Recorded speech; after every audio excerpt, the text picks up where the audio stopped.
ক্যালেন্ডারের পাতাগুলো কেমন যেন চটপট উল্টে যাচ্ছে, তাই না? কারণ আর মাত্র কয়েকটা দিন, তারপরে তো বাঙালির সবথেকে বড় ইমোশন দুর্গাপুজো চলে আসছে। পুজো আসতে হয়তো এখনও একটু দেরি আছে, কিন্তু আমাদের মন কি আর ওসব বোঝে?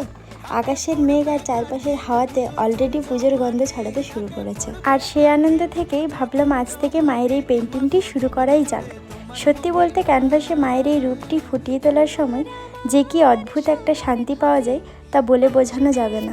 মায়ের এই রূপটা আপনাদের কেমন লাগছে কমেন্টে কিন্তু অবশ্যই জানাবেন। আমার এই ছোট্ট আর্টটি যদি আপনাদের মনে একটুও পুজোর আমেজ এনে দিতে পারে তাহলে আমার খাটনি সার্থক। আর হ্যাঁ, যেটি আমি প্রত্যেকটি ভিডিওতে বলে থাকি, আমি কিন্তু অনলাইন অ্যান্ড অফলাইন দুটোতেই ড্রয়িং ক্লাস করিয়ে থাকি। যদি কারো প্রয়োজন হয় নিচে দেওয়া নাম্বারে আমার সাথে কন্ট্যাক্ট করতে পারো। আর দেখা হচ্ছে এটির নেক্সট পার্টে। ভালো লাগলে ভিডিওটি শেয়ার করতে কিন্তু ভুলবে না। আসছে মা।